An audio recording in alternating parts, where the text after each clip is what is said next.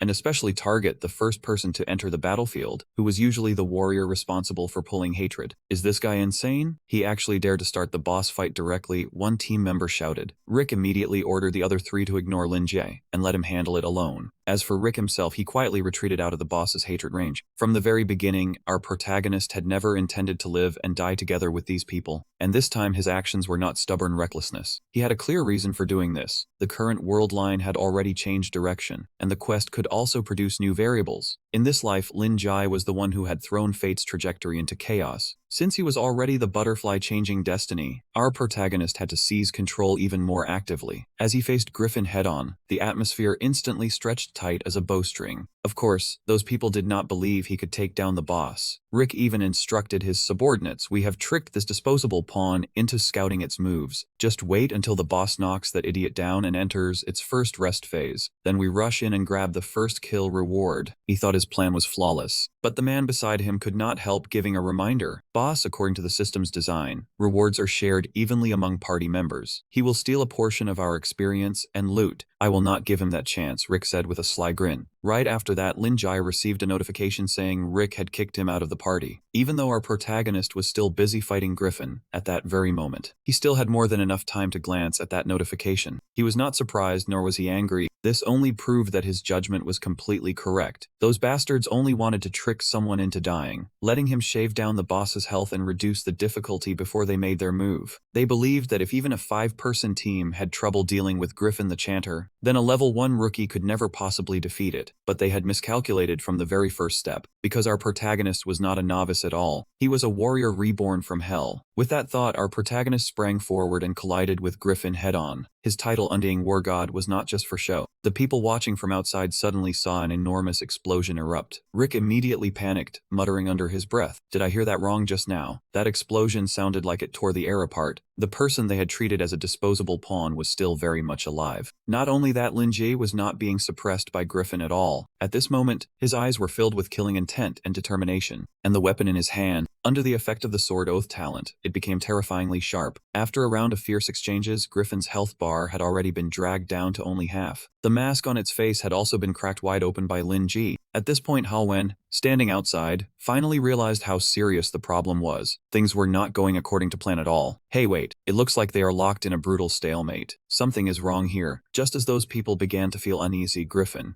had officially entered its second form. After shifting into this phase, the boss became far more berserk and dangerous than before. But Lin Jai had known that long ago, and this was even the most dangerous situation our protagonist had deliberately pushed himself into. Seeing Griffin charging up and rushing toward him, he stood perfectly still without moving an inch. The bystanders suddenly became tense for reasons they could not explain. Is he stupid? Is he planning to take a charged, boss-level strike with his body? He is dead for sure. Get ready, it is almost our turn to move. With a thunderous boom, heaven and earth shook, while dust, sand, and shattered stone billowed up and blocked everyone's vision. From the outside, it looked as though Griffin's attack had hit its target. Everyone believed that after this blow, Lin Jai would definitely be erased from the battlefield. But what was unimaginable to them was something completely different for our protagonist. He had chosen the warrior class they saw as having no future, then used that very class to create a miracle no one could have predicted. You people don't understand, and you don't want to. In this world, not everyone is born with the right to choose. Lin Ji muttered at the blast's epicenter, his body still standing firm like a steel pillar. He had clearly taken Griffin's full blow, yet there wasn't a single fatal wound on him. 5 years ago in his previous life, before the game servers opened, he had gone to a store that sold login helmets. The owner said the current price only covered the peripheral device. Once inside the game, classes would be priced by popularity. Rich players could instantly pick top TMH classes. Poor players, meanwhile, could only close their eyes and choose unpopular support roles, or tanker jobs that were basically human shields. Back then, the warrior class was even given away for free during the limited launch period when the servers first opened. It was the most suitable choice for people who wanted to earn money from the game, and it was also the only path left to him when he did not have a single coin in his pocket. As an ordinary citizen, at that very moment, the protagonist realized a chilling truth. If you want to seize an opportunity, sometimes you have to give up every other chance. As the dust slowly settled, everyone saw this young man use his own weapon to block the boss's terrifying strike. The group froze in shock, their mouths only able to mumble that it was impossible. A blow like that was not something a level 1 player had any right to withstand, and yet the protagonist had truly done it. From his past life to this one, he had always paid the lowest price in exchange for the harshest training in the most dangerous environments. That was the optimal survival path for an ordinary man. More than that, in this life, he was determined to grasp the chance his rebirth had given him. The sword in his hand was not just a weapon, but something he had placed all his faith in, the same way he believed in himself. His grip strength enhancement talent activated at exactly the right moment. Thanks to that, he could clamp down on his weapon so tightly that it was almost impossible to knock it away. From there, he turned the sword sideways, transforming it into a temporary shield. That was also why he could directly block the enemy's attack, right after his first offensive failed. In that exact instant, Griffin exposed a fatal opening, and that was the perfect chance for him to launch his counterattack. The protagonist had once been forced to give up every choice, simply because he never had the right to choose. But what remained before him now was the real opportunity. So what if the boss was as strong as a god? Even gods would one day fall beneath his blade. I will definitely become the strongest. That was the only thought roaring inside the protagonist's mind. He swung his sword, his voice as cold as a death sentence. Die, Griffin. In the next moment, neither side backed down, and they charged straight at each other in an explosive clash straight out of an isekai action scene. But with a will as sharp as steel and strength compressed to the absolute limit, the protagonist began to overwhelm his opponent. Looking at the enemy collapsing behind him, he merely gave it a slight glance. The system announced, "You have successfully defeated Griffin the Chanter." But before he could even breathe in relief, the protagonist's body could no longer bear the pressure, and he dropped straight to the ground. He raised a hand to wipe the blood from the corner of his mouth and silently exhaled. With his current physique, enduring the attacks of a high-level boss was still far too forced. The protagonist forced himself to stand, thinking that fortunately, warriors had superior health, and right now he still had one last sliver of HP left. The system prompted, "You have defeated the level 5 boss, Griffin the Chanter. Experience reward increased to 500%. You received 2,350 experience points. Level increased to level 2. The system panel immediately appeared, displaying the returner's information. Returner, level 2, race human, class warrior, title none, health 135, serial number none, rage 0 out of 100, accumulates when taking or dealing damage to unlock new skills. Attack power 13 to 17, right to claim the Dreadfiend sword, defense 1 base, stamina 8 plus 1, agility 7, intelligence 1, spirit 1, willpower 3. Rick stared at the scene in front of him, stunned and full of disbelief. Did I see that wrong just now? The more Rick thought about it, the colder his spine became. It looked like Griffin's second phase had been ended before it could fully complete. Ignoring the murmuring crowd, the system continued updating. Time-limited mission completed. Congratulations, you are the first player in Divine Realm to defeat Griffin the Chanter. Your reputation in Meow Town has increased by 200. Your reputation in Meow Town has reached worship status, exceeding 300 points. The moment the notification ended, the light on Griffin the Chanter's chest suddenly erupted in a blinding flash. Rick gritted his teeth, his voice thick with jealousy. Damn it, this guy definitely won because of a bug. That win wasn't fair. Unwilling to accept it, he immediately gave an order. You three, hurry and pick up the loot on the ground for me. We came in together, so even if we didn't fight, we still have the right to most of the drops. Hao Wen hurriedly reached out to pick up the loot, but right after that his voice trembled. Boss, I can't pick this thing up. The system warned you are not qualified to collect this. Even though the warning was clear, Hao Wen's eyes still turned red with anger. What do you mean not qualified? Why the hell can't I pick it up? Only then did Rick realize the problem. Griffin the Chanter had just been defeated by the protagonist alone, and before that, Rick himself had kicked him out of the party. He clutched his head and shouted, "The rewards have nothing to do with us anymore. We're screwed." Immediately, a golden bell appeared. The system displayed its information, Griffin the Chanter's golden bell. Legacy Divine Artifact. When used, it releases an extremely loud sound and grants the Golden Bell Bodyguard effect, which can block one instance of heavy damage. The sound of the bell shattering can also knock back the attacker, limited to one use per day. The protagonist looked at the bell before him and raised an eyebrow slightly. A drop from Griffin, and it was actually this small. He immediately reached toward the bell and calmly collected the reward that belonged to him. Right after that, waves of light erupted around the protagonist, and every gold coin on the ground was sucked straight into his body. Hao Wen watched the gold coins in his hand fly toward the protagonist on their own, so furious he blurted out, "What the hell?" Hao Wen refused to accept it and started cursing loudly. "Damn it, the loot was clearly ours. Why does he get to take it all for himself?" Rick gently raised his hand and said in a cold voice, "Calm down, Hao Wen. Even if he took the loot, it doesn't matter." He curled his lips and analyzed the situation with sinister confidence. According to Epoch's treasure hunting mechanics, if a player dies, every item collected within the last 24 hours will drop. In other words, all we have to do is rush him now and kill him. Rick had already pictured the outcome with every reward belonging to them. Hao Wen was still worried. "But boss, this warrior just took down Griffin alone. His strength is terrifying."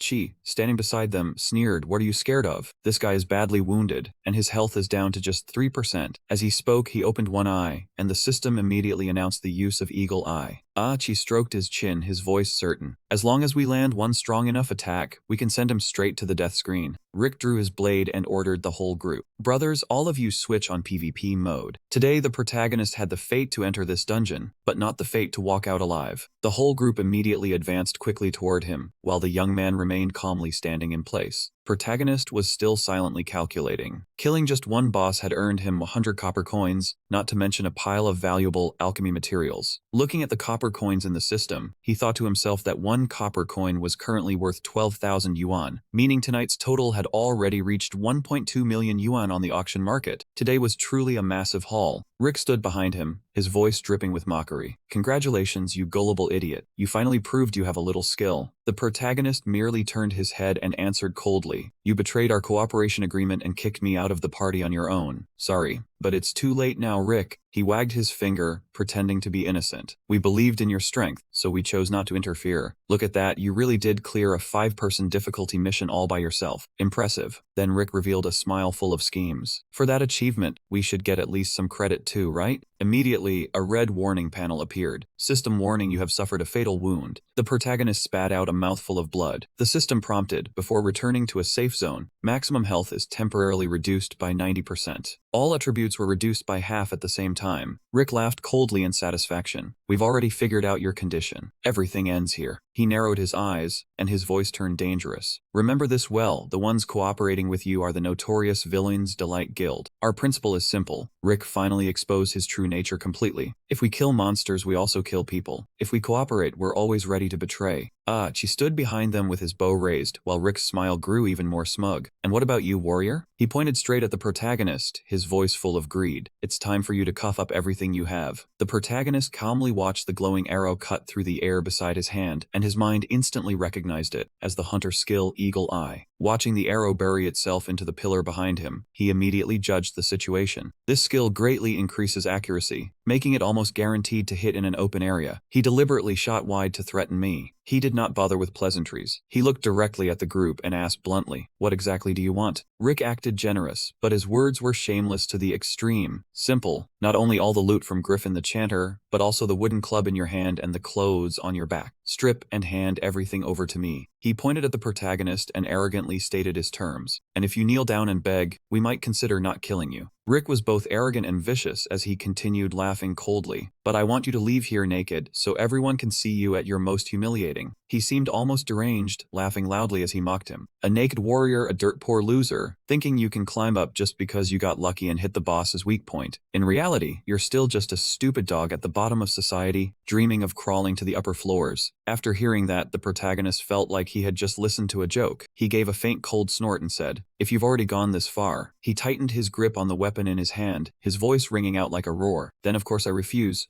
staring straight into Rick's face. The protagonist declared in an icy voice, "You're nothing but a pebble on the road that will make me stronger. I won't hesitate to crush you underfoot and keep moving forward." He provoked the entire group, his gaze sharp as a blade. "I don't even care when or where you appeared beneath my feet." The protagonist wiped the blood from the corner of his mouth and smiled with arrogant coldness. "If you've got the guts, come kill me, Rick. I couldn't ask for more." Rick planted his hands on his hips, smirked, and threw the question back at him. "If you think you can refuse, then go ahead and try." He immediately ordered a Chi, who was standing behind Yanggong, to strike and finish off the target. The system rang out with a notification. The skill Eagle Eye had officially been activated. Lin Ji instantly pulled out the golden bell he had just received and held it in front of him. Countless crimson rays erupted from the bell, dragging along a suffocating surge of power. A violent explosion swept across the area right after that, giving no one time to react or defend. As the thick smoke slowly cleared, Rick's group finally saw what was in front of them. Damn it, that was the divine artifact dropped by the Griffin, the Golden Bell. Hao Wenlian frowned and asked what the Golden Bell actually did. Did it make someone immortal or something? Standing inside the Golden Bell's protective barrier, Linji answered coldly, "Of course it doesn't make me invincible. It only buys me exactly 1 second to breathe." Hao Wen gave a contemptuous sneer. "What can 1 second do? Dying sooner or later is still dying, isn't it?" Lin Jai curled his lips and said, "Because strengthening and upgrading a skill only takes exactly 1 second. Then he stepped out of the Golden Bell and declared, "Next, I am going to crush all 3 of you bastards." The system announced that at level 2, skill points could now be used freely. By consuming 1 free skill point, he instantly learned the exclusive skill of the warrior class, Death Breath. When a warrior falls into danger, the body automatically activates it to temporarily restore a small amount of health. If the user is near death or surrounded by enemies, the skill restores a massive amount of health. A bold theory flashed through his mind. Lin Jai silently confirmed it. This skill might even break through the warrior's natural life limit. Achi turned pale with terror. This guy's health actually filled back up. How did he even break through the restriction from his wounds? Lin Jai raised his head, his gaze as cold as a death god's. "This power comes from hell. Do you gentlemen want a taste?" Mikey immediately shouted a warning. "Don't let him scare you. His sword is still stuck in the ground, so rush him now." Lin Ji did not even bother answering. His eyes flashed and his whole body shot forward like an arrow. Rick froze at that terrifying speed, with only one question flashing through his mind. What is this? Before Rick could even finish the thought, Lin Jai had closed in on a Shi and slammed a punch straight into his face. He was so fast that none of them could react. They only saw the spot where Ichi stood explode in an instant. Hao Wen and Mikey both widened their eyes, unable to stop themselves from thinking the same thing. Too fast. The whole group panicked. 5 punches, only 5 punches. Ichi had died under just 5 punches. The system displayed a message. Grip strength has been enhanced. When no weapon is equipped, the user receives an enhancement to unarmed combat skills. Seeing the situation turn bad, Rick immediately ordered Mikey use Frostburst spell to hold him down. Mikey answered at once, "Got it." Mikey quickly cast Frostburst spell and a freezing wave of magic erupted at once. The system warned that the target had been frozen and was temporarily unable to move. At that exact moment, Hao Wen charged in with his blade, deciding to seize the chance for a sneak attack. "You've been pissing me off for a long time. This block of ice will be your grave, so die." But Lin Ji immediately leaned aside and dodged. The system announced, "Strength check passed. You have escaped the restraint of the ice crystals." He raised his fist, eyes wide open, as cold killing intent poured out like a monster awakening. Lin Ji threw one punch and sent Hao Wen's entire body flying, making him scream miserably in pain. Mikey could not believe it. "This is completely illogical. My ice storm actually failed to control him." Lin Jai turned to him and calmly replied, "As long as your strength is high enough, you can smash restraints with brute force. Ice magic of this level is just a cheap trick to me." Mikey was so shocked he could not understand it. "Your attributes were clearly cut in half by severe injuries, so how is your strength still enough?" His mind kept denying it. "No, that's not right. Look at the battle aura wrapped around him." Mikey observed uneasily. No matter how he looked at it, those did not seem like reduced attributes. He immediately turned and shouted, "Achi, hurry up and use Eagle Eye to check his stats." But at some point Lin Jai had already appeared right beside him, gripping Mikey's wrist with one hand as he said coldly, "No need." He even kindly added a reminder, "That hunter was just knocked down by one punch from me. Did you forget that fast?" Only then did Mikey realize it in shock. Achi. No, impossible." His fear twisted into rage, and Mikey screamed right in Lin Ji's face. "Cheater. That's right, you must have cheated." Lin Jai's gaze darkened for a moment, but Mikey kept screaming like a madman, "You are a cheater." The word cheater echoed in Lin Ji's mind, dragging up the memory of Bailey's accusation. "You dare to use a cheating weapon. Why would you treat me like this?" Bailey's judgment from back then continued to echo. "Nothing you say matters now. You have already lost." Lin Jai roared, "Only when a person abandons every belief they have do they step onto a road with no return. I will never reach that point." As if losing control, he yanked Mikey's arm hard and shouted, "Bastards who can't win only know how to accuse others of cheating." Mikey went blank, his voice turning into a plea. You are amazing, Rick. I surrender. Don't kill me. I will leave Rick's villain squad right now. But Linji did not let him go. He only delivered one cold sentence, too late. The system announced that Grip's strength had been enhanced again. Right after that, Linji flung him hard and Mikey's whole body flew away. The spot where he landed exploded at once. As the thick dust and smoke slowly dispersed, Linji's figure still stood tall in the middle of the battlefield. At that moment, a voice sounded behind him. Interesting. You just cut away your final advantage with your own hands. Your class is warrior. Rick spoke in an arrogant tone. I saw through it. You used your class advantage to create something that looked impossible. He tightened his grip on the blade in his hand and analyzed it. Warriors can erupt with frightening power in unfavorable situations, especially when surrounded by multiple enemies. The system announced the warrior trait Last Stand. When surrounded, all attributes are greatly increased. The activation condition for the surrounded state requires at least 3 enemies closing in at the same time.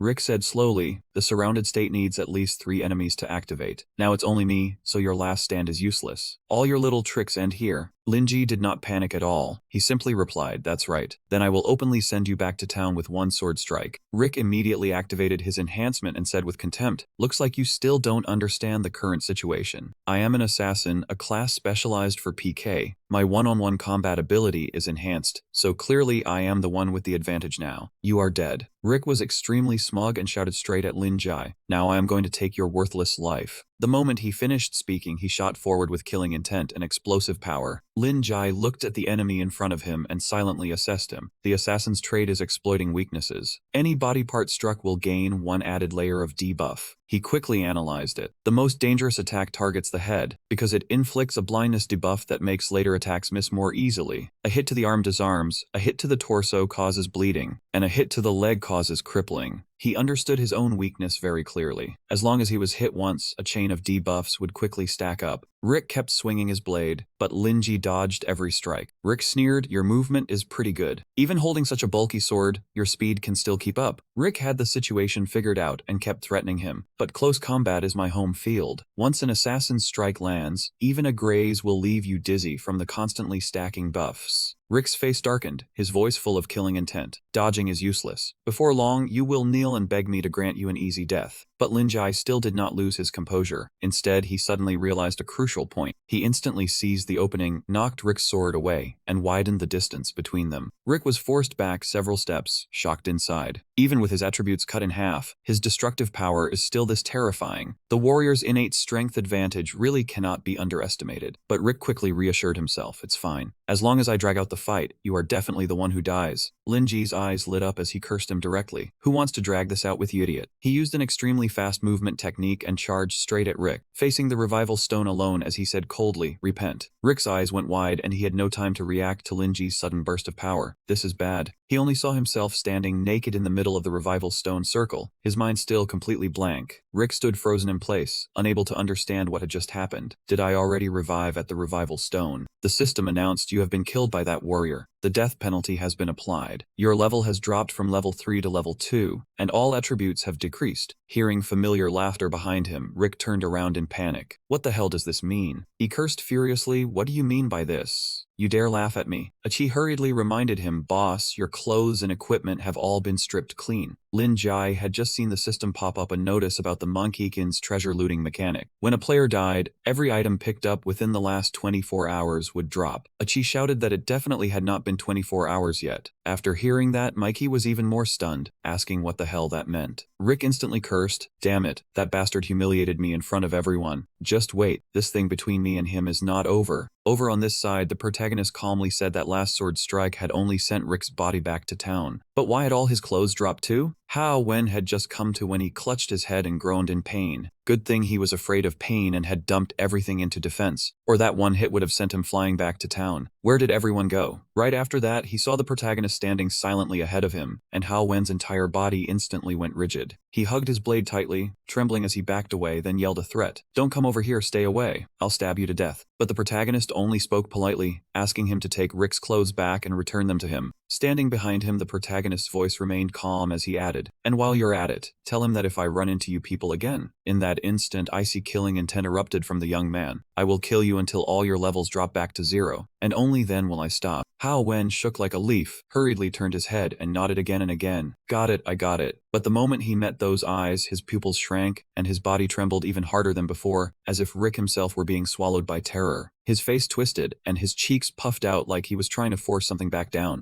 Hao Wen hurriedly clamped both hands over his mouth, clearly on the verge of losing it and vomiting. Sure enough, he dropped to his knees and spat blood, dry coughs tearing out of his throat again and again. He turned around in panic, with only one question left in his mind. What kind of monstrous power was this? It was no longer something the system's data could measure, and the pressure felt like death itself descending. Seeing the protagonist as if he were wrapped in a blazing flame of battle will, Hao Wen was horrified. That figure looked exactly like a war god returning from hell. The system immediately issued a reward for bravely resisting malicious players and gaining a massive amount of reputation. Reputation in Meowtown increased by 300 points. Your reputation in Meltown has reached the follower tier at 600 plus. You now hold legendary status in Meltown, and NPCs will willingly follow you. A statue will be erected in town to honor you, and exclusive story privileges have been unlocked. The protagonist raised an eyebrow and thought that being betrayed by teammates was definitely unlucky, but earning reputation like this in return was not bad at all. Now he should head back to town and rest a bit. At last, he returned to town, only to immediately see his subordinates kneeling in unison, respectfully shouting to welcome his return. Looking at the scene before him, he froze, completely unable to understand what was going on. Everyone shouted together, "Please accept the highest ceremony of Meowtown, Lord Daubert, the one who created a miracle." The system also sent its congratulations. You have received the title Dawnblade. The players standing outside instantly burst into chatter. What is going on? Why are NPCs bowing to a player? What is Daubert, some kind of special title? The blue-haired player asked suspiciously if this was a feature unlocked only through Platinum VIP privileges, and wondered how much money it took to get it. The person beside him immediately argued back that it was impossible, because a bottom-tier warrior not even a dog would look at would never have the money to buy Platinum VIP. The protagonist also wondered to himself if he had heard the title Daubert mentioned in an instance during his previous life. His memories instantly pulled him back 3 years, to the time when the entire world had once sunk into a long age of eternal night. In the land known as the monster-ravaged realm, the flame of civilization was only a faint flicker, ready to be swallowed by darkness at any moment. Right then, a legendary warrior appeared, carrying only a weapon that looked extremely plain at first glance. Yet it was that greatsword that tore through the night and awakened the first ray of dawn in the darkness. Later, when this young man looked at the ally list in the system, he had once launched the decisive battle at the darkest moment before dawn, ultimately bringing light back to the world. The image left behind was the silhouette of an unnamed warrior standing on a cliff, gilded by morning light, the longsword in his hand blazing beneath the sunrise. So Daubert was the title given to the brave who dared to rise up against evil. The protagonist understood that this was one of the 8 legacy titles, heavily promoted before the game's launch. Every title was tied to the story of an epic hero in the history of the world of epochs. He guessed the government had once hinted that the background behind these titles was anything but simple, and that they were very likely hidden achievements or massive honor rewards. But in his previous life, he had never heard of anyone actually obtaining one. Thinking of this, the protagonist curled his lips in satisfaction. Daubert, one of the 8 legacy titles, had unexpectedly landed in the hands of a newbie right here in Meowtown. The NPCs' voices boomed like thunder, respectfully welcoming Lord Daubert back. The protagonist happily thought that this was truly an unexpected harvest. Inside the large house, a solemn voice rang out. "Lord Daubert, your righteous actions have deeply moved every villager and filled us with gratitude." A soldier knelt before him and respectfully said that Mayor Oliver Green wished to personally host a welcoming banquet for him. The system immediately announced that the side quest Hero of Meowtown had opened, instructing him to go to Meowtown's council hall. The soldier lowered his head and earnestly pleaded, "Please allow me to personally lead the way for you." The protagonist smiled and replied, "No need. I will go there myself. Everyone should remain at your posts." In his heart, he understood very clearly that too much fanfare would definitely draw malicious players over, so it was still better to stay low-key. Sure enough, his judgment was not wrong. From the darkness, an irritated voice immediately rang out, asking who he thought he was showing off for. Rick gritted his teeth viciously. "Just wait until you step into some empty alley, and I'll stab you in the back." Mikey stood behind him and cautiously advised him, "Boss, maybe we should stop going against him. After all, every NPC in this town treats him respectfully, so we would be better off leaving." Rick trembled with rage and snapped through clenched teeth, "Mikey, What the hell do you know? Infamy is still fame, and as long as we kill him, the other villain players will definitely notice us. How, when asked in surprise, boss, have you already thought of a way to make him give in? Rick lowered his voice, scheming as he spoke. If this were outside, my words would not count for anything. But this is Meow Town, and I, Rick the villain, have more say here than anyone else. When an NPC saw Rick holding a weapon, he angrily reminded him that Meow Town's celebration was coming up, so gathering to cause trouble and carrying weapons were both strictly forbidden. Rick forced a smile and replied, we're just discussing business. Why are you NPCs meddling so much? Are you even letting people play the game or not? The soldier warned coldly, we will be keeping special watch on players with malicious intentions. You have a record, so once you enter town you had better behave yourself. Rick clenched his teeth and muttered with hatred that even Meow Town had its dark side, so they should just wait and see. His dissatisfied voice still rang out behind him, but ignoring Rick's group, the protagonist had already arrived before the town office, Mayor Green's workplace. He had just reached out and pushed the door open to step inside. A respectful call immediately sounded from within. Lord Dobrid. Mayor Green looked at him with joy. At last, this day has finally come. The mayor emotionally took his hand and said that thanks to him, the nightmare that hung over their heads for so many years, the tyrant Griffin, had finally been completely wiped away. Mayor Green praised him without stopping, saying that his righteous deed had not only saved the whole town, but also countless lives that should have been sacrificed to this disaster. This was an achievement worthy of being recorded in history. The protagonist felt a little embarrassed and said, well, about that. He secretly recalled that in his previous life, Mayor Green had been a stern NPC who rarely smiled. Perhaps after years of enduring attacks from terror demons, the mayor's spirit had been worn down to exhaustion. The protagonist sighed with emotion, but in this life the mayor's complexion was much better and his personality had become far more open. He modestly replied that this was only what he should have done. Mayor Green gently lifted the curtain and looked outside, then said solemnly that to commemorate his courage and kindness, he had a proposal on behalf of all the townspeople. The mayor said excitedly that they would build a heroic statue of him in the central square. He proposed making it out of gold, so that anyone who set foot in Meltown would know his legend. Mayor Green did not notice the helpless look on the protagonist's face at all, and he proudly continued, saying that this would let everyone feel the heroic spirit of Dobrid. Only after the mayor finished speaking did the protagonist politely refuse. I accept your goodwill, but to me that is only empty fame. Players' lives will not truly change just because a statue suddenly appears in town. The protagonist looked toward Mayor Green and continued, how about I make another proposal? What do you think? The mayor was not angry at being refused. Instead, he happily replied, please speak, Lord Dobrid. Gold, silver, titles, anything you feel is worthy of your great contribution can be granted. The protagonist looked down at the people standing below and said that the threat from Griffin had been eliminated. The money and military supplies Meltown had originally prepared to deal with him should be used for more practical matters that benefit everyone. The young man continued, I think it would be better to use those resources for two things. First, long-term tax reductions for adventurer players at the town's trading points. That way, the development costs for newbies will drop, turning Meow Town into a friendly and lively starting point for adventurers. Mayor Green broke into a faint sweat at Lin Jai's request. Then Lin Jai continued with his second condition. Increase the guards and patrols across the town and city, and make sure those threats never happen again, so civilians and adventurer players can live safely.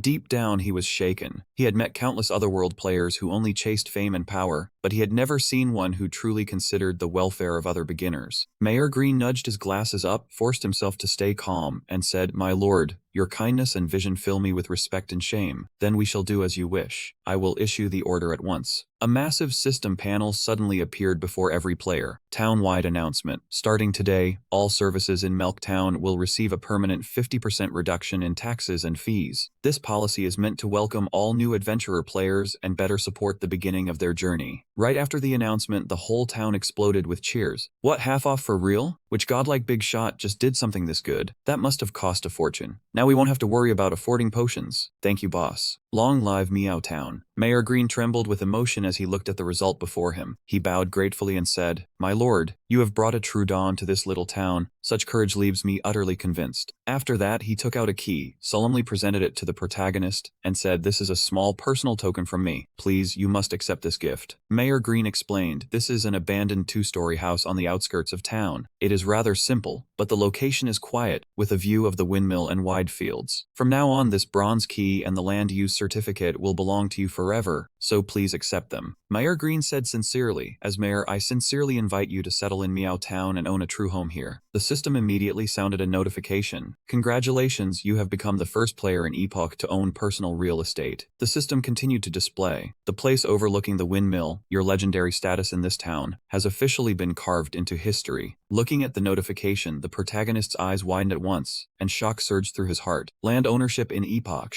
He understood very well that in his previous life, this had been an almost unreachable privilege. Epoch was run by an artificial intelligence capable of self-evolution, and its realism nearly turned this place into a second world. In that world, scarce land was one of the core rules. This place was fundamentally different from ordinary games. There was no way for rich players to simply throw money around and buy out an entire commercial street, much less purchase the game itself and force NPCs to serve them. The truth was, in the vast world of Epoch, every inch of land had an owner. Some belonged to cities managed by the system. Some lay within the territories of primitive tribes scattered across the map. Some had already become lairs occupied by high-level monsters as dangerous as living dungeons. The operating rules were also very clear. What players could usually hold were only temporary usage rights, such as renting stalls, renting rooms, or renovating an area within strict limits. Even major guilds had to burn through countless resources and reputation just to apply for a small territory. But if they failed to defend it or broke the rules, the system could immediately take that control back. Looking at the key before him, he thought to himself that having a private space that fully belonged to him in the early game was a massive advantage. Whether for storing supplies, researching skills, or expanding functions later, it carried tremendous value. After thinking for a few seconds, he accepted the key and said, "Thank you, Mayor Green. I truly like this gift." Mayor Green replied happily, "The fact that you are willing to lower yourself and live here moves people even more than a golden statue in the central square." The system immediately unlocked new information. Instant teleportation within Meow Town has been activated, and one-tap quick repair for worn weapons and equipment has also been unlocked within town limits. The remote auction function was unlocked right after that. Thanks to your noble bearing and selfless contributions, all spending in this place will permanently receive an additional hidden 15% discount. Finally, a blessing appeared. May the light of dawn forever shine upon you and protect you. After all the agreements were completed, the protagonist said goodbye to Mayor Green and quietly stepped into the bustling crowd. As he walked, he calculated in his mind. Since the mayor had cut prices so much, stopping by the market to buy some extra supplies would not be a bad idea. But as he brushed past someone in a red cloak, the system suddenly issued a warning. Target has just used the pickpocket skill. Agility check succeeded. The protagonist glanced at the red warning and immediately realized he had lost exactly 100 copper coins. The other person clutched the money pouch in their hand, looking delighted, as if they had just hunted down a trophy. He instantly reached out, grabbed the person's shoulder, and shouted, "Give it back." But that figure vanished in the blink of an eye, and what remained in the protagonist's hand was only an empty red cloak. Fury flared up, and he gnashed his teeth as he cursed. Robbing someone in broad daylight? Meowtown really does need more money poured into security. The protagonist absolutely would not let the thief get away. He immediately pushed his speed to the limit, gave chase, and shouted, "Stop right there." In a dead-end alley, a long-haired girl was panting for breath, and behind her was the young man who had just caught up. He stared straight at her back and said coldly, "Stop running. There is nowhere left to go." Xia Lian slowly turned around, curled her lips, and replied, "I should be the one saying that." The system immediately introduced her. Xia Lian of Dark Cliff, level 6, elite rogue. At the same time, 4 familiar figures surfaced in the protagonist's memory, while warnings kept ringing around him. Level 5 elite rogues. He cracked his knuckles, his gaze sharpening as he said, "I almost forgot. Meowtown still has a dark side few people know about." The owner of Dark Cliff, Xia Lian. Hearing that, she smirked. This kid knows quite a lot. Could he be an internal beta tester? The protagonist recalled his previous life, when he had been robbed by the NPCs of Dark Cliff more than once. He was far too familiar with tricks like this. Xia Lian sat on a wooden crate and explained casually, "Simply put, someone paid for your life. So today you have to die." He quickly analyzed the situation. "So far I have only offended 2 sides. One is the Knights of St. Belai, and the other is the assassins of the Centipede villain gang." He looked straight at Xia Lian and asked in return, "So tell me who wants me dead?" She did not answer, only looked at the protagonist with contempt. "You should figure that out yourself. Does Lord Dobrit really need me to say it outright?" The protagonist let out a cold little laugh. "Makes sense. That guy does not dare face me directly, so he can only hire assassins to get revenge." Xia Lian lightly stroked her hair and said, "I am just an NPC. I take money and do the job. The grudges between you players have nothing to do with me." She licked the corner of her lips, a cold killing intent flashing in her eyes, then ordered, "Kill him." In an instant, the weapon-wielding lackeys rushed out from behind her at the same time, savagely surrounding and attacking the protagonist. They fought like they did not care whether they lived or died, and every move went straight for him. Their only goal was clearly to kill him on the spot. In the dead-end alley, a fierce melee erupted, kicking up so much dust that it became hard to tell who was who. When the smoke gradually cleared, the protagonist was still standing in place with his sword in hand, surrounded by fragments of bodies turning into light and vanishing. Xia Lian remained seated there, then unexpectedly clapped in praise. "Little brother, you are pretty impressive." The protagonist glanced at her, his tone completely blunt. "Got any more?" Xia Lian jumped down from the wooden crate, sighed, and said, "Fine, fine. This job is a loss. If we keep fighting, the medical bills for these useless idiots might cost more than the payment." She waved her hand and ordered, "All of you withdraw. Even if you all charge in, you are no match for Lord Dobrit." The NPCs immediately fled, hurriedly answering, "Yes, big sister." Xia Lian held her head, looking helpless. Even NPCs have to calculate business costs, you know. She slung her weapon over her shoulder, walked past the protagonist, and said, "I will report the truth." Xia Lian of Dark Cliff did her best, but the opponent was too troublesome, so she had to give up halfway. Hearing her say that, veins bulged on the protagonist's forehead. Xia Lian even provoked him on purpose. "Bye, little Dobrit. Next time you come to Dark Cliff for a drink, just mention my name." Watching the woman's back as she left, he immediately called out in a cold voice, "Wait." Xia Lian turned back when she heard him, raised an eyebrow, and asked, "I already let it go. Are you still not satisfied?" The protagonist held out his hand and demanded his item back directly. "My money pouch. Return it." She held the money pouch and shook it lightly, her voice full of arrogance. "I was planning to show great mercy and give you a way to live, but I did not expect you to dare bargain with me." Xia Lian's gaze was cold as a blade. "This is the payment for sparing your life, idiot." Hearing such shameless logic, the anger in his heart instantly erupted. "I earned that money with my own ability." A terrifying aura burst out from him, and his voice grew heavy. "If you want to take my things, then you people had better rely on your own strength too." Xia Lian did not hold back after hearing that, and the corner of her lips curled up. "Very well. Then the reward and every coin on you will all belong to me." The two of them charged straight at each other with killing intent, and the outcome was hard to predict. Judging by momentum, neither side was willing to back down. But in terms of power, could Xia Lian really suppress the protagonist? With just one slash, Xia Lian's weapon chopped the sword in his hand in half. She even provoked him casually. "I guess that counts as weapon destruction, right?" The protagonist immediately grew suspicious. "Something is wrong. In my memories from my previous life, Dark Cliff was only an ordinary NPC organization in the black market." Xia Lian teased him with a smile. "For the sake of that handsome face, do you need me to donate a little money so you can go to the smithy and buy a new one?" He did not answer, while his mind kept asking the same question. Why have things developed so dramatically now? The protagonist's face sank into shadow, and his voice slowly rang out, "Even if I am barehanded." He clenched his fists, every word packed with killing intent. "I still will not let you people off." Xia Lian closed one eye, the corner of her mouth stretching into a provocative smile. "Trying to bait me, huh? What an old trick." She drove her sword hard into the ground and laughed. "But Big Sister is in a pretty good mood today, so I can play a few moves with you." Xia Lian shouted, ordering her crew to let the guy in front of them taste Dark Cliff's opening ceremony. Her underlings instantly cheered in excitement, roaring in unison that their big sister would win. Their momentum erupted fiercely, and cries of Big Sister's certain victory echoed across the whole area. Lin Ji stood in the middle of the noisy encirclement, with waves of shouting before him as if they wanted to swallow him whole. Without waiting another second, she shot forward like an arrow, her icy claws tearing through the wind straight toward the main character. He immediately tilted aside to dodge, not forgetting to smirk and taunt that she was too slow, but his eyes caught two strands of hair sliced clean off. Xia Lian sprang high into the air, laughing as she asked, "Little brother, what about this move?" From midair, she unleashed a kick as heavy as a sledgehammer, aiming straight for the young man's head. Sweat broke across his forehead, and he gritted his teeth, silently judging that this opponent was truly no pushover. At the most dangerous instant, the main character used his bare hands to block Xia Lian's attack head-on. She landed lightly on the ground, and after several exchanges, she quietly admitted that this opponent was stronger than she had imagined. His gaze turned completely cold, both fists clenched tight, and he charged straight at her like a hunter entering battle. Xia Lian instantly counterattacked as well. The two leaped into the air, fists colliding violently, and she even laughed as she asked how that hit felt. The moment she touched down, she swept a kick at the main character, but he sprang away, making Xia Lian regretfully mutter that it almost landed, and this kid's reflexes were not bad. Xia Lian gave him no chance to breathe, swinging another lightning-fast punch while asking coldly, "What about this time?" The main character instantly locked down her wrist, his fierce eyes seeming to have seen through her attack rhythm. Seeing that, Xia Lian could not help breaking into a sweat, her eyes widening in shock. She immediately spun and pulled her trapped arm free, moving with an unbelievable crispness. He punched hard towards Xia Lian, but she bent backward and dodged by a hair, then said indifferently that they should stop here. The wall behind her was struck by the main character's fist, and a huge section instantly cracked apart. Xia Lian curled her lip, her voice full of interest. Without using a blade, it really would be hard to take you down quickly. He clenched his fist, frowned, and asked if she was fine with this continuing, because the coming losses might be bigger than anything she would earn. After hearing that, she widened her eyes and froze for a brief moment. Right after that, Xia Lian burst into loud laughter and cursed. Damn it, this guy is really interesting. She pulled out the money pouch, laughing as she waved her hand and said forget it, she had lost interest. Xia Lian tossed the pouch to the main character, grumbling that fighting to the end over this bag would only delay her own business. After saying that, she turned and left, waving for underlings to move out and calling, "See you later, little brother." He watched Xia Lian's back as she walked away, then muttered in confusion that she really was a strange woman. The main character opened the money pouch, suspicion rising in his heart. Was it just his imagination, or had it become heavier than before? He suddenly touched something that did not feel like a coin, and his gaze instantly stopped. What was this? The young man stared blankly at the eye lying in his palm, and one thought blasted through his mind. Damn, where did this thing come from? The system screen immediately displayed a notification, stating that this item came from Xia Lian of Dark Cliff. The interface also included her message. "This is a meeting gift, no need to be polite. I hope we work well together in the future, Lord Dobret." He stared at the bizarre item, frowning as he wondered, cooperation, a meeting gift. What the hell was going on? The moment the main character gently squeezed it with his fingertips, tiny cracks appeared across the eye. Right then, a violent fluctuation suddenly surged from his left eye. The young man clutched his left eye and dropped to the ground in pain, a choked groan escaping his throat. The system announced coldly that the inherited divine artifact, the Eye of True Sight, had been received. This is an eyeball of unknown origin, seemingly tied closely to an ancient conspiracy and mystery. The item was given to you in a special way by Xia Lian, Master of Dark Cliff. After use, it grants the ability to see through illusions and recognize the truth. He murmured in a daze, "Work well together, huh?" He never expected an unexpected harvest this time, and he had never heard of this item before. The main character slowly revealed an intrigued smile. It seemed the cat town in this life was far more interesting than his memories suggested. The scene shifted to early the next morning, inside a crowded market filled with the cries of vendors. He walked while observing his surroundings, silently wondering whether he could dig up any good items today. Suddenly, the main character heard a vendor calling, "Black stones here, 1 copper coin for a pile, pick whatever you like." His gaze stopped on that heap of goods, and a thought instantly surfaced in his mind. Wasn't that? The young man stood before 2 crates of black stones and sank into thought. Black stone was the most common basic mineral in Epoch, something players once mined nonstop to farm magic crystals, even collapsing countless tunnels in the process. Thinking that, he turned to leave. This stuff had piled up like mountains in player warehouses, and buying it would only waste space, making it pure trash nobody wanted to pick up. Right then, the system suddenly displayed a notification. The Eye of True Sight had activated. The main character's eyes flashed and he froze in shock. It had actually activated on its own. His vision locked onto a stone mixed in among the rest. "Wait, that one." The young man stared at that stone, immediately realizing in his heart that it was different from the others. As soon as he picked up the stone, the system displayed a notification. Eye of True Sight appraisal successful. Starlight stone discovered. The main character was so excited he almost cursed. Was the Eye of True Sight this overpowered, letting him find treasure just by strolling around? He took out 1 copper coin and flicked it to the seller, thinking he would take it first and study it later. The young man pointed at the stone and asked if it was for sale, and the uncle immediately nodded, replying that of course it was. The man happily lifted the stone with both hands, praising Big Brother for having a sharp eye, while inwardly looking down on him as a total fool. He secretly laughed in delight. He never expected this useless stone to sell for a copper coin, so today was truly his lucky day. The main character smiled and lightly clenched his fist, causing the stone layer in his palm to shatter instantly. He opened his hand and silently admired the flawless starlight stone. The black stone shell outside was a perfect disguise, one even ordinary appraisal techniques could not detect. The young man raised the starlight stone under the light, finally understanding why it had been buried among the scrap. If sold directly to an NPC, this gem would be worth more than 100 copper coins. He looked at the starlight stone and fell into calculation. According to his memories, this thing had another special use. The powder gained after breaking it down could serve as a rare alchemy ingredient, and to maximize its value, he had to try alchemy. In the world of Epoch, players were free to choose professions, and many even fully pursued lifestyle paths like tailor, blacksmith, or jeweler as their main work. These professions had low entry barriers and were almost extensions of real life, making them perfect for relaxing after intense action battles, so most players had tried them at least once. However, among those lifestyle professions, one profession was a complete exception. It was not only hard to learn and extremely expensive, but its process was also full of danger. If alchemy failed, an explosion could send the player straight into deletion on the spot. You have killed yourself. That was the familiar curse reserved for alchemists. The main character opened the system interface and silently checked the current prices of alchemy items. The screen showed that a medium healing potion cost 10 copper coins with a daily limit of only 1 bottle. He frowned and calculated. If he refined it using the officially published formula, the material cost would be 1 copper coin higher than the selling price, making it a loss no matter how he looked at it. The young man kept thinking. On top of that, alchemists had to bear a failure rate as high as 60%, making the real cost nearly double the official selling price. The main character glanced at the man sitting on the ground selling potions while shivering from the cold, and he instantly understood why most players could not get rich through alchemy drugs. The more they invested, the more they lost. But then a sly smile suddenly appeared on his face, because he had lived in Epoch for 5 years and knew a few secret potion-making methods. The young man walked to a general goods stall. The problem was that even with the formula, crafting it was not guaranteed, because the most crucial ingredient was starlight stone powder. As he negotiated with the seller, he silently thought that the gift he received from Xiaolian had opened the door to making a large sum. From afar, Toosters quietly watched the main character. Jabba pointed ahead and said, "Look, he is buying something again," while Oda curled his lip indifferently and said to ignore it and just buy the same things with their eyes closed. If he can make money, then so can we. He held up the stone and smiled brightly. After all, he carries the name Dabrit, so he must be very familiar with system business. Last time I saw him buy black stone, so I tried buying one too. Jabba replied blankly, "Huh? That boss already tricked me into buying a whole pile of them." On the other side, the black stone vendor looked at the stone in his hand with a confused expression, wondering, wait, did I actually sell that black stone at a loss? He sat in a chair scrolling through the system interface, buying enough medium glass bottles and cheap materials like green grass leaves. This amount should be enough to refine 100 healing potions. Immediately after that, the system screen displayed a notification that starlight stone powder had been successfully crafted. Oda stared blankly and asked what he had just crushed. Jabba glanced over and cursed him as an idiot, thinking it had to be the black stone they just bought. If they wanted to craft premium goods, that key material was obviously essential. He grinned brightly and said they should copy him too. Oda immediately nodded. Right, copying him definitely could not go wrong. The two of them crushed their black stones at the same time. Right after that, the system notified them that they had obtained black stone powder. Lin Jai carefully dripped the grass leaf essence into the bottle. At first, this essence could only be mixed into a basic herbal water, and its healing effect was extremely weak. Then the main character added essence stone powder. Under the powder's catalytic effect, the herbal water's potency was instantly activated and multiplied several times over. He stood up and slowly walked toward the fountain in front of him. But the alchemy process was not over yet. Jabba froze, then asked if he was heading to the fountain, and whether he was about to perform some advanced ritual. Oda answered at once. Exactly, crafting top-tier goods must require a top-tier ritual. A fancy place like a fountain was perfect for finishing that kind of ceremony. He stared at every move Lin Jai made, and his voice began to stammer. Wait, could it be? Lin Jai raised the bottle and caught water straight from the fountain. The two men behind him saw it and froze on the spot. Once there was enough water, the liquid in the bottle quickly blended together and turned a refreshing shade of green. The system immediately announced that he had obtained a medium healing potion. He nodded in satisfaction. Excellent, the effect was no different from the one sold in the shop. The two observers watched the entire process and both had the same thought. Dobrit was making counterfeit potions. The system kept ringing with notifications that healing potions had been crafted successfully. Before long, he had finished a full 100 healing potions. Thanks to that, his alchemy proficiency officially rose by a clear level. He wiped away his sweat and smiled with satisfaction. It looked like the knowledge he had accumulated before could finally turn into real wealth. As soon as they saw the healing potions placed on the ground, passersby immediately crowded around to buy them. Where did you get these potions? How much are they? Can you sell one to me? I already hit my purchase limit today. Can I buy in bulk from you? An hour later, he happily announced that they were gone, completely sold out. The latecomers could only stand there in regret. He smiled and reached into his money pouch. As long as they were 1 copper coin cheaper than the shop, the stock vanished in an instant, and a few bottles even sold for more. He excitedly looked at the pouch stuffed with copper coins. By a rough count, his starting capital of only 100 copper coins had turned into 1,000 copper coins in just 1 hour. He said with satisfaction that Griffin's bounty had now increased tenfold, and today was a serious payday. From a distance, Oda spoke up, saying they had guessed wrong. Dubbert was selling real potions, genuine goods at honest prices. He crossed his arms and curled his lips into a sly grin. That formula of his must have come from secret intel during the beta test. If it got exposed, it would cause a massive shock across the entire business system of Epoch. Epoch. Jabba clenched his fists and said excitedly that they had to make a fortune before the official team patched this loophole. Right after that, he started making potions, putting black stone powder and grass leaves into the bottle, shaking it hard, and finally adding a little water. Damn, alchemy turned out to be easy as candy. Wrong. The system showed that he had crafted a bottle of poison. Oda cried out in panic. What? Jabba stared blankly and said the formula was wrong, but I clearly watched Rick's every step so carefully. He raised the potion and stammered in denial. No, it is not wrong. This is a healing potion. The color is just a little different, so stop talking. Oda pointed straight at the bottle and asked, then do you dare drink it? Right after that, a thunderous explosion erupted. The system immediately announced that player Jabba had killed himself with his own hands. The surrounding crowd stood frozen. What was that? What just happened? Damn, did someone self-destruct? Another lunatic has shown up. He sighed, feeling speechless inside. If someone dared refine things blindly without understanding the formula, getting hit by the alchemy curse was normal, so he could only wish them better luck next time. He smiled, tossed the coin in his hand, and calculated silently. Next, he needed to log out and deal with the money he had just earned. He held the money pouch and smiled faintly. After exchanging the rewards, he logged out. Returning to the real world, the scene before him was an old, rundown house. He took off the login helmet and let out a relieved smile. At the exchange rate of 1 copper coin to 110,000 yuan, before logging out, the main character had exchanged 50 copper coins on the trading site. His phone suddenly vibrated. The converted amount of 5 million had been added to your account. He gave a satisfied smile. That processing speed was pretty fast. Suddenly, a loud noise rang out from outside, making him immediately turn his head to look. 3 debt collectors barged straight into the house and shouted loudly, "Hey, old woman, it is time to pay this month's debt." His mother explained in panic, "Weren't we supposed to pay at the end of this month? It is still only the beginning of the month." The leader lost his temper and cursed loudly, "Damn it, you should have been able to wait until the end of the month, but I lost 1 million playing Epoch, hell." He said arrogantly that if he could not get money from the mother and son right now, he would be in an extremely bad mood. She trembled and stammered, "I'm sorry, we really do not have any money right now. Could you please give us a few more days?" He narrowed his eyes and slowly repeated, "No money?" Right after that, one of his underlings immediately tied Sixie's hands and dragged the little girl toward them. His mother rushed toward her and called Sixie's name in worry, but the leader instantly grabbed her wrist and stopped her. He placed a hand on her shoulder, his tone full of malice. "Your daughter is at a pretty good age now, isn't she? If she is still untouched, she should fetch a good price." The leader suddenly raised his head and asked, "Where is your precious son then? Don't tell me he is still hiding at home playing games. What a useless piece of trash." The 3 men laughed filthily and said they might as well drag him out for some manual labor. At least a few parts of his body could be traded for money, right? His cold voice sounded from behind them. 1 million, right? He had just finished operating his phone, then raised his head and asked, "Is that enough?" The men burst into mocking laughter, saying this brat was playing dumb, even pretending to be rich. But at that exact moment, the phone in the leader's pocket rang. "You have received 1 million yuan. The leader froze and pulled out his phone to check. "This is fake, right?" An underling said in shock. "Boss, maybe you should look at your phone again." He looked at them with an icy gaze and repeated each word. "Is that enough?" Zixi shouted in shock. "Brother, did you rob a bank?" His mother also asked in disbelief. "Son, where did you get this money?" The leader suddenly spoke up. "Wait a second." The 2 underlings stared wide-eyed at the numbers on the screen. 1, 10, 100, 1,000, 10,000, 100,000. The leader looked at the amount and cursed. "It really is 1 million, damn it." The underling's eyes shone as he said, "It really is 1 million. He grabbed Linji's collar and asked through gritted teeth, "You are just a useless gamer, so how could you have 1 million? Are you messing with me?" Linji only waved to his mother and said, "Mom, go to your room first." The leader shouted unwillingly, "How the hell did you earn 1 million? I want an explanation." Linji curled his lips in mockery. "That's right, I am just a useless gamer, so of course I can only make money by playing games." The man gnashed his teeth in rage. "Are you messing with me? I just lost 1 million playing games, and you actually made 1 million? The leader pointed his knife at the money on the phone and said, "This 1 million does not count as repayment. Treat it as compensation for my emotional damage." Linji's face darkened, and his voice turned chillingly cold. "Oh, so you want to go back on your word?" In an instant, he raised his hand and locked the leader's wrist, making the knife fall straight to the floor. The leader broke out in sweat, his eyes wide with terror. "What the hell? Too fast." Lin Jai gave him a cold glance. "Too bad for you, I am not only good at playing games." With just a few clean moves, he completely subdued the leader and made him scream miserably from the pain. "It hurts, it hurts, it hurts. Are you really that useless gamer?" Lin Jai curled his lips into a contemptuous smile. "That's right, genuine goods at honest prices." The 2 underlings shouted angrily, "You've got guts. If you want to die, let go of our boss." The leader shouted in fear, "Don't do anything stupid." His whole body trembled as he hurriedly tried to negotiate. "Brother, let's talk this out. My hand is about to break, so go a little easier." Lin Jie glared at him, his voice heavy as ice. "Who is your brother?" The leader was drenched in sweat, and chills ran down his spine as he looked at Lin Ji. This guy's aura was terrifying, no different from a demon that had crawled up from hell. Lin Ji shouted with murderous pressure, "Well, do you still want to cause trouble?" The leader immediately denied it in a panic. No, this is all a misunderstanding. I am just trying to make a living too, so we do not need to make things this ugly. Since you have already paid off the debt, we have no reason to cause trouble anymore. Let me go." He turned to the two underlings and asked, "Everyone agrees, right?" The two of them immediately stammered, "Right, that's right, boss." Lin Jai ordered coldly, "Get out of my house right now." All three were terrified and hurriedly ran out of the house. "Fine, then we will leave first. Hurry up and go." The mother and her two children silently watched those men flee in panic like beaten dogs. Sixie fiercely hugged Lin Ji's arm and loudly warned them, "You people are way too rude, you know that. If I see you again, I will have brother deal with you." The three men hurriedly clasped their hands, crying as they begged, "We won't dare again, we really won't dare again." The little girl suddenly turned and asked, "Brother, aren't you going to explain?" Lin Jai blankly repeated, "Explain?" He snapped around, looked at her, and asked back, "Explain what?" She immediately dragged out her voice in a cute whine. "Come on, tell me. Why would an anonymous tycoon show up at our house?" Lin Ji broke out in sweat across his forehead, screaming inwardly that this was bad. How was he supposed to make something up without his family getting suspicious? Seeing the main character just stand there without answering, CC grew anxious and pressed him. "Hurry up and tell me. Why would a hidden big shot come to our house?" Looking at his lively little sister right in front of him, he suddenly felt so lucky it choked him up. Being reborn was wonderful. At least his sister was still alive and healthy. Memories from his previous life flooded back without warning. Back then, his father had died, his sister was gravely ill. Debts crushed the whole family, and he had not been strong enough to hold it all together. Holding a stack of job applications in his hands, the young man once ran from company to company, just searching for one chance to survive. But what answered him was always the same cold rejection. "Go home and wait for notice. If a suitable position opens up, we will contact you." That chain of failures dragged the main character down into absolute despair. Jobs were brutally hard to get back then, and an ordinary guy like him barely had a doorway into society. Just when he was most trapped, he suddenly saw an employee handing out promotional flyers. "Come join the game era." The employee handed a flyer to him and introduced a vast, mysterious Isekai world, where countless treasures were waiting for players to uncover. One sentence reached his ears and made the main character feel like he had found an escape route. "You can make a lot of money by playing a game?" And that was the beginning of everything. Thinking back on it, his first reason for entering Era was not glamorous at all. It was simply money. While the young man was still standing lost in thought on the street corner, a provocative voice rang out, "Hey, rookie warrior over there." He turned his head and saw the leader of a gold farming squad recruiting people. "We need someone who is not afraid to die. Do you dare join us?" The man raised his hand and named a price to the main character. "One fight. Payment is 2 copper coins." Back then, he was desperate and broke. The moment he heard there was money, he nodded without the slightest hesitation. "Deal." From then on, every battle felt like stepping in front of death's scythe. But as long as he survived, he got paid. After so many brushes with life and death, even the gold farming leader sighed. "You really do have a stubborn life." He glanced at him and muttered, "You survive until the end every time. If I did not know better, I would think you were cheating somehow." The main character sat on the ground, his entire body covered in wounds. Hearing that, he was too speechless to respond. After that, the squad leader tossed his pay down to him. "Since you fought that desperately, I will give you 1 extra copper coin." After saying that, he swaggered away, not forgetting to throw back one more line. "Remember to look after me more in the future." He stood still, watching the squad leader's figure fade into the distance, his hand tightly gripping the few meager coins he had just earned. Sometime later, after constantly brushing against death in brutal action battles, his combat skills grew sharper and sharper. Later, even when the entire team was wiped out by monsters, the main character could still survive to the very end, and even solo a dungeon boss by himself. As his controls became more and more refined, he began to hold on to a new ideal. As long as his skill was high enough, he could definitely become the strongest player. He passed through countless brutal trials, stepping over survival battles as he advanced little by little on the road toward the peak. More importantly, on that road, the main character could also earn money to protect the people most precious to him. The young man secretly swore that he would become the strongest. After that, he met brothers who fought shoulder to shoulder with him, including Bailey Chang Chang. From that day on, the main character and Bailey became teammates. The two of them promised to rely on their own strength and reach the strongest class. In one duel, one of them shouted, "Let us decide the winner again and see who is really stronger." The other immediately answered, "Fine." The crowd below the stage kept buzzing. That guy is the Undying War God. Only the most dangerous team formations can hire him. His mechanics do not look human at all. He is a monster. A warrior from the very bottom breaking into the top 10 of the strategy ranking, a list full of elites, is unbelievable. From then on, his battle pay skyrocketed and his family's financial crisis was gradually solved. Until one day, the broker for the peak battle suddenly spoke up. "You must throw this match." The main character instantly flew into a rage, slammed his hand onto the table and growled, "Why am I not allowed to win?" He could not understand it. He clearly had the strength to fight for the championship, and he also carried the dream of standing at the top of Era. His voice trembled as he continued, "Besides, as long as I win this final match, I will receive a 100 million prize. That is enough to treat my sister immediately." He stared straight at the broker and loudly demanded, "On what grounds do I have to throw the match?" The man slowly explained that Era's peak championship match had already been manipulated by money. A commoner like him was not allowed to block the new star backed by capital, so he had to lose. Then the man coldly said the name of his opponent. "It is your good brother, Bailey Chang. Lose to him, and consider it helping your friend." The main character turned away and answered firmly, "Bailey will not betray our promise. He knows why I became a player, so I have even more reason to give it everything I have." His resolve had reached the extreme. To become the strongest, he had to stake everything and defeat Bailey Chang. Deep down, the main character always understood that if a commoner wanted to change fate through strength, the only choice was to keep moving forward, because this was the one true path. The broker shouted from behind him, "Even if you refuse to throw the match, capital will still find a way to make you bow." The man continued trying to persuade him. "Instead of falling straight from the summit into the abyss, you would be better off using this chance to withdraw safely." But he knew he could not back down. Bailey came from an extraordinary background, and no matter how many times he fell, someone would lift him up. But a commoner like him would never stand again if he fell even once. The main character had no second chance. Just then, his phone suddenly rang and he hurried to answer it. "Hello? Mom, what happened?" Terrible news struck like a bolt from the blue. "Xie, the hospital said the equipment suddenly malfunctioned. Her condition is getting worse. I really have no way left." The phone slipped from his hand, but the voice still echoed through the air. "Throw the match." A man in black at the hospital told me to say that. In that moment, it was as if all his strength had been drained away. He collapsed, covered his face, and sobbed. My sister, back in the present, that painful memory made his tears fall before he realized it. She asked blankly, "Big brother, are you crying?" Seeing her worried, the main character hurriedly wiped his tears and gave her a reassuring smile. "How could I be crying? Silly little sister, I am just smiling because I am too happy." Xie still noticed something was wrong. "You are really weird today. You just cried, and now you are smiling. Can playing games really earn 1 million? He started making things up on the spot. "Yeah, I opened a mysterious chest, and it had equipment inside that sold for an insane price. From now on, our family can live well." After hearing that, she instantly grew excited. "Wow, something that good happened. Bring the gaming helmet here and let me play too." The main character never expected things to turn this way and quickly shouted, "Minors are forbidden from playing games." In the world of Era, everyone who entered the game had a reason of their own. Some charged into life and death battles for glory, some for dreams, and some because they wanted to level up and change their lives. Those battles were never easy, and there were also people who only wanted to escape reality. Standing in the middle of the battlefield, he thought to himself, "As for me, my reason is very simple. I want to become the strongest." People always believed that the lowest class in society was especially tough, born used to trading their lives for money, no different from monsters that always survived in deadly situations. As one of the people standing at the bottom, the main character understood one thing: they never knew behind those survival miracles. For those people, and for him as well, everyone had a reason forcing them to keep living. Becoming the strongest, surviving until the end, and protecting the most important person. That was why he became a player. Returning to reality, he realized that if he wanted to rise to the strongest in this life, he first needed to buy a few essential items. The scene shifted to Era's official licensed store, Dimensional Frontier. After stepping inside, the main character stopped in front of a counter filled with shockingly expensive products. Looking at the row of equipment before him, he remembered that in his previous life, he had only saved enough money late in the game to buy something 2 tiers below this. Bali, however, had been different. He immediately understood the gap between them. Rich young masters with good conditions from the start had already been using top-tier equipment, like the Thunder Supreme. When the owner saw him, he greeted him warmly. It is you. What is wrong? Was that beginner model not comfortable to use? The main character looked straight at the owner and calmly replied, I want to switch to the Thunder Supreme. The owner was stunned when he heard that. What did you say? The Thunder Supreme. Let me be honest, that device is meant for players with high-tier classes. The man began lecturing him. It is good for young people to have dreams, but do not daydream. Even if you grind for another 10 years, you may not be able to touch that device. Right then, someone walked over and slapped a hand on the counter. Thunder Supreme. Full payment. Get me one. The moment he saw this person, the owner instantly switched into bootlicking mode. Oh, it is young Master Rick. The man smiled until his eyes narrowed. You really have an eye for quality. This Thunder Supreme is the only one left in the city. It was clearly prepared for a high-level player like you. The main character looked at the other guy and sighed inwardly. From that tone alone, he knew he had run into an acquaintance again. Behind Rick, Mikey and Aki immediately frowned and muttered, last time, Big Bro was humiliated by that bastard himself. When Rick heard that, he snapped around and growled, if my equipment had not been such trash, I would have beaten him until he quit the game. But as soon as his gaze swept across the room, he spotted the main character standing right beside him, and his whole body instantly froze. After coming back to his senses, he shouted in panic, why are you everywhere? The main character glanced at him and answered calmly, enemies are bound to cross paths. What did I say last time? Do you still want another beating? Sweat poured down Rick's forehead, but he still forced himself to sound tough.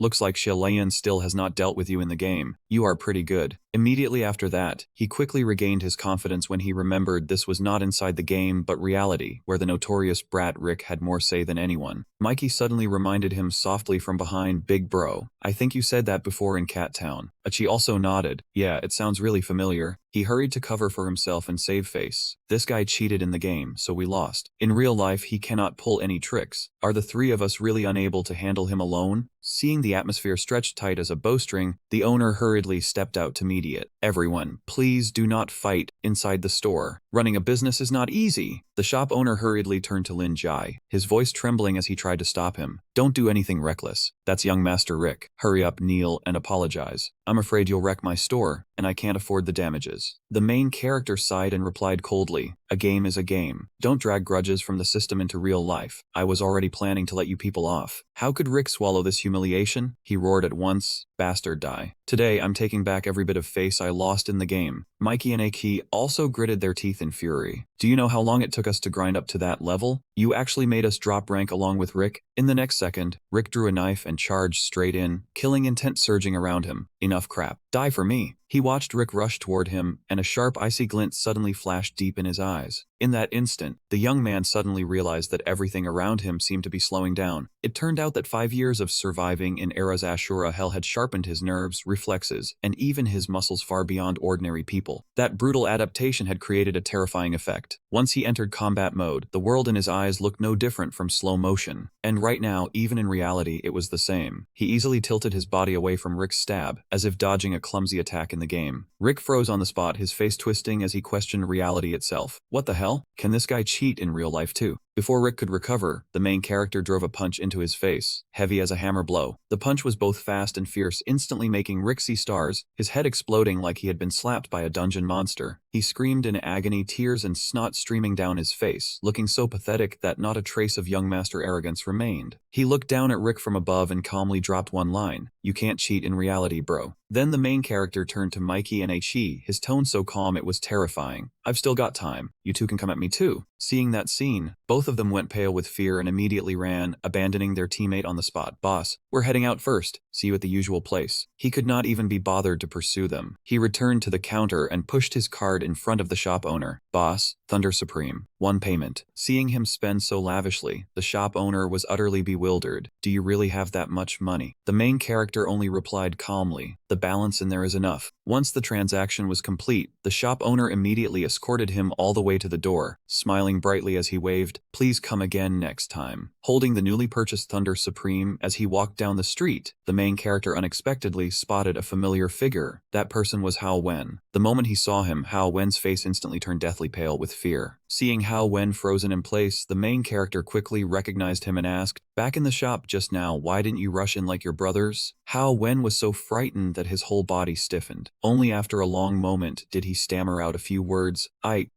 He trembled all over, sweat pouring across his forehead, and the more anxious he became, the less he could form a sentence. "I want." Then, all of a sudden, Hao Wen dropped to his knees in front of the main character, his voice choking. "I want to become stronger." He looked in surprise at Hao Wen kneeling on the ground and could not help letting out a soft sound of amazement. Hao Wen continued introducing himself, his voice filled with reverence. "I am Hao Wen, a punishment knight, Lord Dobret." At this point he paused briefly, then summoned all his courage, raised his head and pleaded, "Please take me as your disciple." Hearing that, the main character only gave a faint smile and turned to leave. "Take a disciple? I have no intention of doing that." But after kneeling this far, Hao Wen refused to give up. "Please hear me out. Ever since the day I met you, I felt you were like a war god who had just walked out of hell." He clung tightly to the main character's leg and hurriedly continued. "Back then I understood something extremely important. You are a truly powerful person." Hao Wen confessed with a trembling voice. "I chose the talent Punishing Hellfire because I was afraid. Afraid to charge onto the front line, afraid of getting hurt, afraid of taking real responsibility." He lowered his head and admitted, "I only used a flashy but useless talent to cover up my own weakness." After those battles, Hao Wen had also seen himself clearly. "I am nothing but a failure." Now he wanted to change. "I want to become strong in an open and honorable way. I want to become someone as unyielding as you. So please, take me as your disciple." The main character still shook his head and refused. "Sorry, I don't have any plans to accept disciples right now." In his heart, he silently thought, "This idiot still doesn't know about that matter." Immediately after, he pulled Hao Wen to his feet and said calmly, "But in the future, who knows?" Hearing that, Hao Wen's eyes instantly lit up. "Lord Dobret, does that mean you're not completely rejecting me?" Looking at Hao Wen cheering happily behind him, the main character thought to himself. The moment he recognized his own weakness, he had already started getting stronger. He turned back, smiled, and said, "Era is updating and preparing to open version 1.1. When that time comes, I'll observe you before making a decision." Hao Wen clenched his fists, his eyes filled with determination. "I will use time to prove that I am worthy of becoming Dobret's disciple." The main character smiled and continued walking, sensing in his heart that the gears of fate had begun to shift. From this moment on, events completely different from his previous life were quietly unfolding, and no one could guess where these tiny variables would lead. He slowly put the gaming helmet on his head, his eyes clearly showing anticipation for this new login. The moment he activated it, the helmet instantly lit up, and the familiar system login sequence quickly started. In the blink of an eye, the main character's consciousness was pulled into the vast and familiar world of Era. Standing before the familiar house, he frowned slightly. "Ever since Mayor Green gave me this key, I haven't come by even once. Looks like after the update, the game set my login point at my private home." Stepping inside, he let out a soft breath and murmured, "I'm home." Right then, the system's voice rang beside his ear. "Welcome home, Lord Dobret. This update has unlocked the home renovation function." The mechanical voice continued echoing through the quiet space. "You may renovate this house however you wish. At the same time, the land within a 500-meter radius has been confirmed as your inherent territory." The system coldly added, "The higher your reputation in Era, the more land privileges you will receive in the future." Hearing this, the main character froze for a moment, not expecting the game to have hidden such a feature, because in his previous life he had no house at all, and knew nothing about it. Sweeping his eyes around the empty room, he helplessly shook his head. "But this house has nothing in it. It basically can't be lived in." After thinking for a moment, the main character immediately opened the shopping interface and began ordering every necessary item. He could not help laughing bitterly. "So the mayor handed me an unfinished empty house, just waiting for me to burn through all my hard-earned money renovating it. These mandatory expenses are enough to buy a luxury villa in real life. They really know how to run an economy." After a few seconds of silence, the main character raised an eyebrow and changed his tone. However, looking over the whole house again, he nodded in satisfaction. "It doesn't look bad. The money wasn't wasted. I can earn it back later." Right then, a steady knock suddenly sounded from outside, shattering the quiet atmosphere. Carrying a trace of caution, he slowly walked toward the front door. Stopping before the door, the main character frowned slightly and asked in a low voice, "Who is it?" Outside the door stood Xiaolian, wearing that familiar faint smile as she spoke softly. "Hello, Lord Dobret." The moment he saw the person before him, a powerful sense of unease immediately rose in his heart. She leaned against the door frame, the corner of her lips curving with hidden meaning. "We can be considered old friends too. Are you not going to welcome me in?" Looking at that dangerous smile, the main character silently put up his guard. Xiaolian controlled most of the dark forces at the foot of the mountain. If she had come to him on her own, it was definitely nothing good. He remembered that in his previous life in Era, many malicious PvP players, after turning red-named, would have their movement restricted in most public areas. As he crossed his arms and thought, the main character continued recalling one important detail. Dark NPCs like Xiao Lion often gathered these red-named players and provided them with daily life services. His gaze turned slightly cold as he remembered Xiao Lian's reputation. Of course, everything required extra payment, and the people who came to her were obviously no decent sort. Xiao Lian kept her mysterious smile and slowly said, "I have a way for you to make money." The main character immediately looked suspicious and replied coldly, "First time I've heard of an NPC coming to my door to hand out a quest. Not interested, thanks." As soon as he finished speaking, Xiao Lian directly pushed the door open and walked into the house. "In this cat town, other than you, no one can handle that mission." Sitting down on the sofa, she slowly explained, "At Westwind Ridge, west of the little town, a lair of demon beasts that specialize in devouring people has appeared recently." Hearing this, the main character frowned slightly in surprise and asked in a low voice, "Something like that happened?" At the mention of it, Xiao Lian's eyes turned a few degrees colder. "That thing is very strong. Many of my subordinates have already been eaten by it, so I need someone to deal with it." After listening, he crossed his arms in thought, then calmly asked, "Your people normally only operate around town. Why would they run all the way to a place as far as Westwind Ridge, just to throw their lives away?" She immediately replied in a cold voice, "Our line of work has rules, and one of them is not asking too many questions. You only need to say whether you'll do it or not. The reward is 100 copper coins." Hearing that price, the main character instantly snatched the apple from Xiao Lian's hand and calmly named his own price, 10 silver coins. After having her apple stolen, she glared in annoyance. "You actually dare to name a price with me? 10 silver coins equals 10,000 copper coins. That's 100 times more." He took a bite of the apple and replied calmly, "Since this is a quest that came knocking at my door, of course I decide the price. 10 silver coins, not a coin less." Hearing this, Xiao Lian gave a cold laugh, crossed her arms, and said, "With that money, I could hire every player in town to work for me. So why would I still need to find you?" The main character's gaze gradually sharpened. "Since you came all the way to my door, there must be a reason. If you won't tell the truth, then I'll say it for you." Hearing that, she raised an eyebrow slightly, clear interest appearing on her face. "Interesting. Then try saying it." In his heart, he quickly formed a theory. Xiao Lian's treasure was located right in Westwind Ridge, which was originally a hidden dungeon. After Era updated, that cave had been invaded by the newly spawned demon creatures. Gently turning the apple in his hand, Lin Jai calmly looked at Xiao Lian and said she wanted to recover that money, but she could not find anyone suitable enough to go inside. Seeing her expression shift slightly, the main character continued in a slow voice, "The money you hid there definitely is not just 10 silver coins, right? It is probably over 100 gold coins, plus quite a few rare treasures." Hearing that, Xiao Lian's face changed at once, her eyes filling with suspicion. "How do you know about that? You are clearly just a new player." Facing that probing stare, he only sneered inwardly. "I am someone who was reborn from the future. What NPC secret would I not know?" Thinking back to the upheavals of the past, the young man's gaze grew more complicated. In his previous life, the treasure vault behind Xiao Lian became a treasure hunting quest that set the whole server on fire. He had joined it too, of course, but that happened after Mel Town was destroyed in the early stage. Remembering that bleak future, his eyes turned a little colder. Back then, Xiao Lian had completely fallen onto the path of evil. She slaughtered too many innocent players, then was finally wiped out by the punitive squad. Xiao Lian of Dark Cliff ended up as nothing more than an NPC story buried in the history of Epoch. After a few seconds of silence, he suddenly looked straight at Xiao Lian and said slowly, "But right now, I want to talk to you about that money. What if I report this matter to Mayor Green?" The corner of his mouth lifted with a dangerous edge as he kept pressing her. "Do you think Xiao Lian of Dark Cliff can survive until the next dungeon?" Hearing that threat, Xiao Lian immediately snorted in contempt and replied, "That old man would not dare meddle in my affairs." Hearing that price, Xiao Lian instantly frowned in pain and spoke up, 10 silver coins. A money grubber like me, Xiao Lian, would never cough up such a huge sum." Watching her reaction, he suddenly laughed and said calmly, "In honor of how greedy you are, I can do this for free." Hearing that unexpected answer, Xiao Lian's eyes widened in disbelief as she asked, "What? You really are not charging me?" His gaze gradually turned serious. "I want you to give up your identity as the master of Dark Cliff." In his heart, he thought of Rick. Many people become villains with a single thought. Reality is like that, and NPCs in the game are no different. Remembering their first encounter, his eyes grew deep. From the moment he met Xiao Lian, he had felt she was not like the NPC from his memories of his previous life. Her story had only been a small branch in the game's plot. The chaotic scene from that year surfaced in the young man's mind. After Meltown was breached, the one calling himself Griffin became its new ruler. His gaze chilled for an instant as he remembered that ending. Mayor Green was killed, Xiao Lian submitted to the brutal Griffin, and she became an arm of that evil force. A complicated feeling rose in his heart as he continued thinking in silence. She believed in the wicked nature of humanity, then turned that belief into action. Letting hatred grow out of control in her heart, she became a pawn of evil, a villain, a boss in the antagonist faction, and then she was destroyed. Looking at Xiaolian before him, his gaze suddenly changed. But in this life, he had discovered another side of this NPC that no one had ever known. In his memories, she had once stood coldly amid the crowd and ordered, "Where are my brothers? Let him taste Dark Cliff's welcoming ceremony." Xiaolian wiped the blood from the corner of her mouth, then laughed and said, "Without a little temporary pain, I would never be able to bring you down." She tossed an item toward him, then smiled with great interest. "A meeting gift for you, no need to be polite. I hope we will work happily together from now on, Lord Dobrit." Remembering Xiaolian's passionate look back then, he thought to himself, she had once been someone who fought purely for the joy and thrill of a duel. This time, perhaps the scales of fate tilt in a slightly different direction. Hearing that request, Xiaolian's expression changed instantly. Then she said in a low voice, "Impossible." He immediately activated the special skill Eye of Truth. Information quickly appeared in his mind. Eye of Truth could detect an NPC's lies. Xiaolian gritted her teeth in irritation and said, "You bastard, you are using the very thing I gave you to probe me." He slowly reached a conclusion. The things inside were truly extremely important to Xiaolian of Dark Cliff. Even if she had to give up everything, she would still keep them. Hearing that, Xiaolian suddenly drew her sword and pointed it straight at him, then said coldly, "I respect you very much, Lord Dobrit." Facing the cold edge of the blade, he remained calm and replied, "This is my territory, Xiaolian. You had better show some respect. I am the only one who can help you get your things back." Hearing those words, Xiaolian finally lowered the sword in her hand. "This money is everything I saved over my entire life. If I stop being a black mark bandit later, I will still have enough capital to do business in this society. I agree to give you the quest, and it must be completed." He helplessly rubbed his forehead and muttered, "So I really accepted a quest from Xiaolian with no payment?" He sighed in complete resignation. "My head must have just been caught in a door." The system interface suddenly appeared, displaying a notification that a new quest had been accepted. After a few operations on the interface, Xiaolian spoke calmly. "All right, the location has been marked on your map." He immediately held out his hand and said casually, "Give me the item."